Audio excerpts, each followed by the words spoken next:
এই গল্পটা আপনার টাইমলাইনে সেভ করে রাখবেন। আমি এখন এমন একটা স্টোরি বলতেছি যেটা আপনার মনে রাখা খুবই দরকার। দুইটা পাখির গল্প। একটা ছিল ছেলে পাখি আর একটা ছিল মেয়ে পাখি। ছেলে পাখিটা একদিন মেয়ে পাখিটাকে বলল, আমি তোমাকে অনেক ভালোবাসি, আমি তোমাকে প্রচণ্ড ভালোবাসি। তখন মেয়ে পাখিটা বলল, তুমি এখন আমাকে ভালোবাসো, কিন্তু আমি যখন কোনো সমস্যায় পড়ব অথবা আমার যদি কোনো বিপদ আসে তখন তুমি আমাকে রেখে চলে যাবে, তখন তুমি আমাকে রেখে উড়াল দিয়ে চলে যাবে।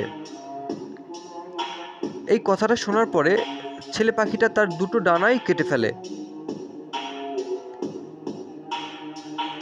আর বলল, এই নাও, আমি আমার দুটো ডানা কেটে ফেললাম, এখন আমি চাইলেও তোমার কাছ থেকে উড়ে যেতে পারবো না।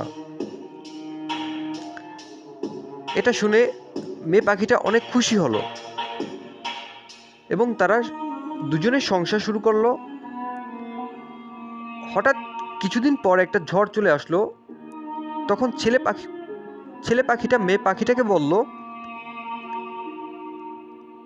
আমার তো ডানা নাই, আমি চাইলে উঠতে পারবো না, তুমি উড়ে চলে যাও। মেয়ে পাখিটা সঙ্গে সঙ্গে উড়ে গেল। ঝড় যখন স্বাভাবিক হয় তখন মেয়ে পাখিটা চলে আসে, এসে দেখে ছেলে পাখিটা আর সেখানে নেই। তার পাশে একটা চিরকুট পড়ে আছে। চিরকুটে লেখা ছিল,